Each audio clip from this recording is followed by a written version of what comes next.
So in the last video I made about the cut Gator Keys part of Vice City's map, you might remember seeing this radar image from one of the pre-release screenshots showing what looks like a set of bridges heading in a direction that no bridges in the game go.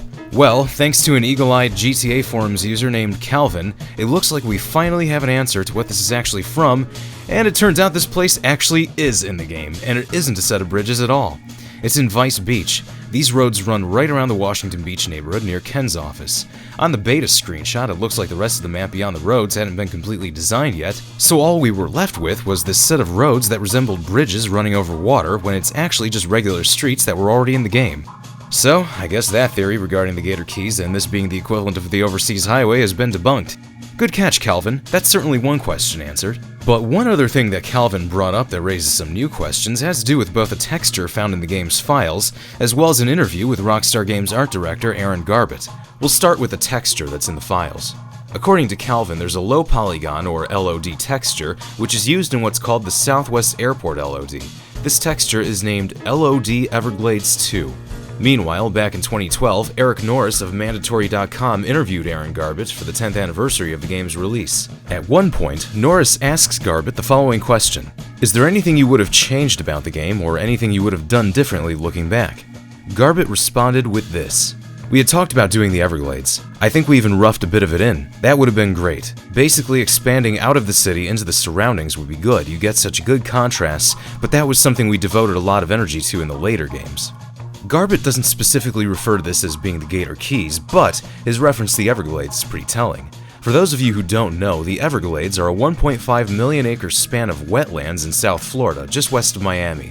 Judging from what Garbett said, it sounds like at one point they definitely wanted to include something similar to the Everglades in the game. If we refer to the fact that the beta map doesn't include anything resembling the Everglades, or the Florida Keys for that matter, it means that if Vice City's Everglades equivalent wasn't cut early in production, then it was most likely going to be a later addition, similar to the stadium and the expanded part of the beach, something that they came up with later on in development before deciding to cut the area. Garbett says that they had roughed a bit of it in, possibly meaning that at some point they definitely drew up concepts for the area and had some idea of where it was going to connect to the rest of the map before not working on it anymore. So where does this leave us now? Well, obviously, we know a little bit more about what they were working on in regards to expanding the map during development, but when Garbett refers to the Everglades, could he have actually been referring to the Gator Keys?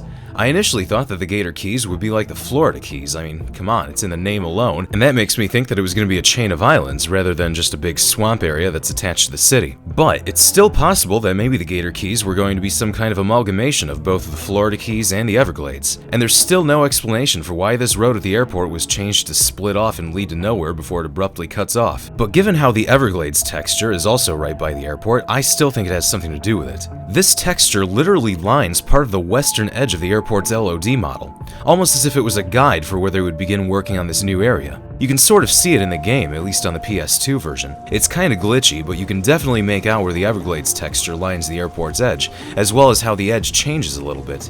With all of this in mind, my new theory is that this road was still going to be where the Gator Keys / Everglades would connect to the rest of the city. This change in the final game with the road layout over here expanding further south makes no sense otherwise, since there isn't even anything to do over here in the final game. It had to have some purpose in development when they decided to make this change. And going by how the Everglades texture is located in the files for the southwest part of the airport, it all makes sense when you look at the location of this place. The road probably could have gone to the west after exiting the mainland. This was more than likely where this new area was going to end up, and after they had begun doing some work, they stopped before finishing it.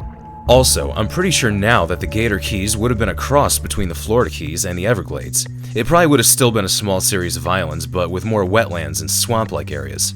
I also doubt the area would have been huge, but it would have still been another portion added to the map to make it just a little bigger. I really do think that they thought this initial map that was designed was just too small looking compared to GTA 3's map, so they decided to add more to it halfway through development. The Gator Keys, for one reason or another, ended up being the one area that they didn't finish. Let me know what you guys think of this too. And be sure to stick around, as I've got a brand new video coming out very soon regarding more of Vice City's beta map. I just wanted to say thanks again to Calvin for finding both the location of the radar roads from the screenshot, letting me use this screenshot, as well as pointing this whole texture thing out to me. And I also wanted to take the time to thank Vadim M. He shared my previous video with a lot of you guys, and is likely the reason why many of you are here watching me. For those of you who aren't familiar with Vadim's videos, go check him out too. He's got a lot of content regarding the beta versions of the other GTA titles, and he'll have some other pretty interesting videos out soon too. And I guess that's it for this video. This is Badger, and thank you for watching. And be sure to follow me on Twitter